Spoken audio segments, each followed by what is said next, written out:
So Imu's powers and abilities are being revealed for the first time in this chapter. And it's a big deal because Imu is like ostensibly the final boss of One Piece. You know, the shadow leader of the world government, the person who is very likely responsible for the Void Century and why the world is the way that it is, you know, all oppressed and all that stuff. And also even possibly responsible for the existence of devil fruits. And we'll get into that. But let me quickly give you a summary of what Imu does in this chapter, and then we'll break it down after that. So coming off of the previous chapter, we saw that Imu had taken over Gunko's body as Gunko was beginning to like disassociate personalities. Imu did this because they were like getting impatient with the God Knights trying to kidnap the kids and forcing the giants to fight for the world government because Mary Geoise is currently being attacked. We don't know by who yet, but it's probably the revolutionaries. So once Imu takes over Gunko, we see them like transform, like they sprout wings, tail, and like a trident comes out and they can float now. This is fascinating because I guess this is giving us insight into what Imu actually is or what their power actually is. We still don't know if this is a devil fruit or something that is like of its own magic, not related to the devil fruits, but also possibly loosely related to them, if that makes sense, because whatever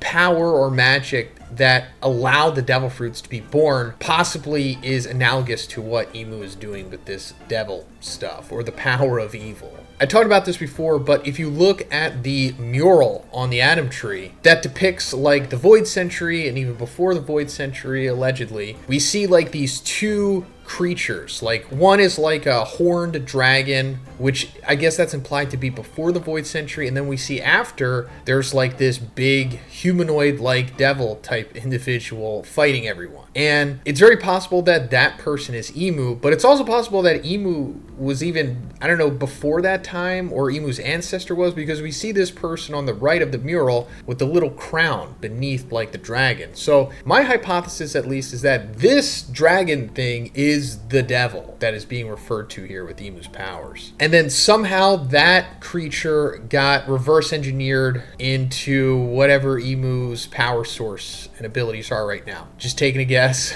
And with that being said, it's possible that it is a devil fruit based off of that devil creature, the same way that Luffy's devil fruit is based off of Sun God Nika, who could have been a person just as much as this devil dragon thing was. And before we move on, let me just say that there's two things about Imu taking over Gunko that I think might be answering some of our theories that we've had. So first of all, Imu taking over Gunko from, you know, Mary Geoise might mean that Imu can't leave Mary Geoise, like they're bound there for some reason. Maybe a weakness to sunlight, something like that. Because why else wouldn't they just come to Elbaf the way that the Gorosei came to Egghead? You know what I'm saying? And another thing is, Imu taking over Gunko might also mean that Imu is actually a woman, something we've been speculating about for a while now. There's a whole bunch of reasons as to why Imu is a woman. A lot of them start with Imu being like a man originally, but I won't go too much into that now, but I just think it's interesting, you know, taking over Gunko, not leaving Mary Geoise. It's kind of, I don't know, slowly peeling back the curtain here. So Dory and Bragi and like other giant warrior pirates come across Imu here. And they're like, oh, you're the one responsible for all of this? And then Bragi like grabs Imu. And Imu starts talking to Bragi in a very like classical type of way. I guess it's supposed to show like how old Imu is implied to be. At least 800 years old, could be older than that. This is actually, I'm pretty sure, the most Imu has ever talked. Even more than that whole sequence back at the Reverie with Cobra. But Imu like pulls out this book. Like, it looks like a grimoire, not so much like a Necronomicon, but like, you know, like a magical spell book with the pentagram on it. The pentagram is like a recurring thing here that we've seen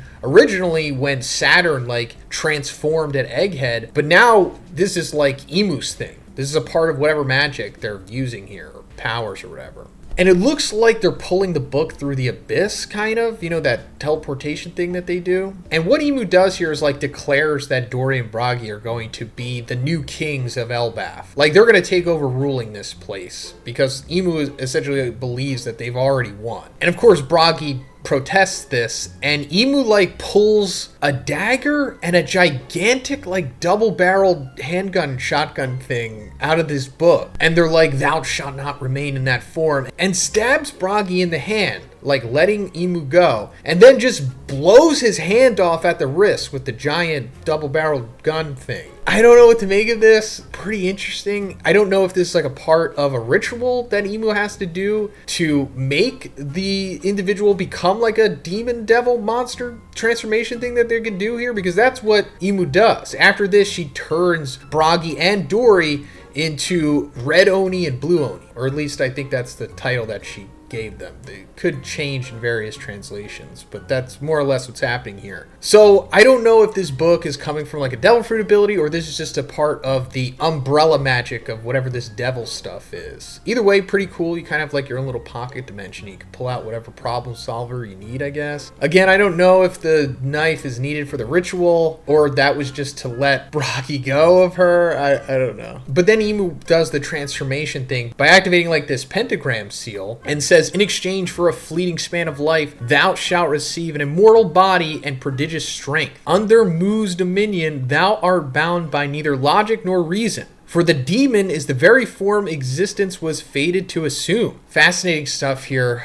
I don't want to go too much into that, but it could be showing us like what Imu actually wants. Maybe Imu was like the only demon or devil or something like that, and then just realized, oh, everyone should be this. That's like a really simplified way of putting it, but it's not uncommon for like major anime antagonists to have this type of goal, you know. But Dory and Bragi now get transformed into devils or demons or whatever through the power of evil, and they look pretty cool. They have wings like Imu, and their weapons have been like altered to resemble kind of like Imu's trident, and the rest of the giant warrior pirates have become devil demons too, and they all kind of have like the same cool aesthetic going on, along with their personalities just being changed now. They're just like sociopaths now, I guess, kind of. But not only that, the sleep tids, or the MMAs as some translations put it, the nightmare monsters that Killingham can create with his devil fruit, they're back now too. So Imu has like her own little makeshift giant army here, and her first request is to take out Jarl, who is like the interim king at the moment, and he's ready to fight back against this, and that's like where the chapter ends. So wild stuff here. I wonder why Imu is able to take over Dory and Bragi so easily with this ability, along with the giant warrior pirates. Like, why can't they just do this to literally anyone? You know, like even the Straw Hats. I mean, it wouldn't be necessary for most of them because they're kind of weak, but you know what I mean? Just do it to anybody, essentially, right? Like, would they be able to do it to Luffy? Probably not, but I wonder what the conditions are to activate this. I mean, was it the stabbing? Was it the shooting? Or was it something else? It's possible that King Harold, you know, Loki's dad, the guy that died, made some kind of deal with Imu unknowingly, possibly, like through Shamrock. And then maybe that's why Imu is so interested in Elbaf and can, you know, teleport back and forth and change the giants. Maybe, not really sure. Going more into Loki,